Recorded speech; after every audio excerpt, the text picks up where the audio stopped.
Hello guys, mukbang tayo ng marang guys. Ito yung dala namin nung pagbaba namin galing bukid. Pinaakyat ko dun sa workers. So, hinog na siya. Yung iba, ano pa, hilaw pa. Ito, hinog na. Ito, hindi pa. Hinog na yon. Ito, hindi pa. Ayan. Ito pa. Hindi pa siya. Hindi pa okay. Bali, dalawa pa lang. Ang good. Ayan, binuksan ko na guys. Tamis. So, ang dami kong ano guys. Ang dami kong supply. Ang marang dito guys, kahit probinsya na, per kilo na siya. Hindi talaga ako bumili. Pag meron kang punuan ng fruits, huwag kang bumili. Malulugi ka lang. So, mag-antay ka lang kung kailan ka maka-harvest. At least, one to sawa. Kasi sarili.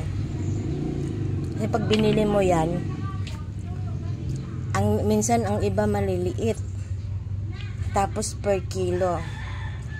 Hindi ako tagaw. Kasi taga-bukid ako, may marang din kami. So, inantay ko na maka-harvest ng marang from our bukid. So, lami guys. Sarap. So, mukbang tayo ng marang. Kaya, maliliit lang yung ano niya guys. Pero matamis.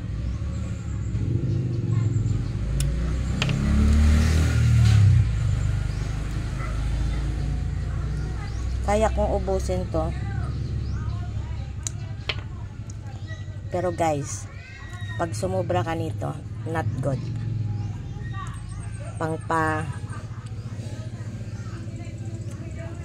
HB din to. So, want to sawa ako dito sana. Prutas. Yung lansones namin guys, hindi pa namunga. So, marang pa lang at saka santol. Yung santol doon sa bukid, nagkandalaglag na lang. Kasi, yung iba maasim.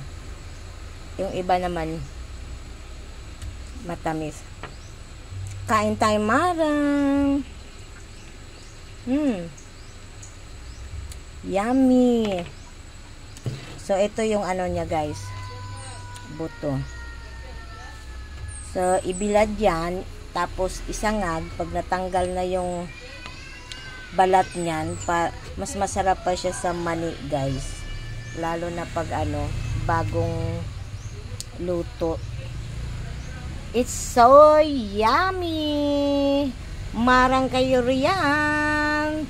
Thanks for watching! Bye-bye!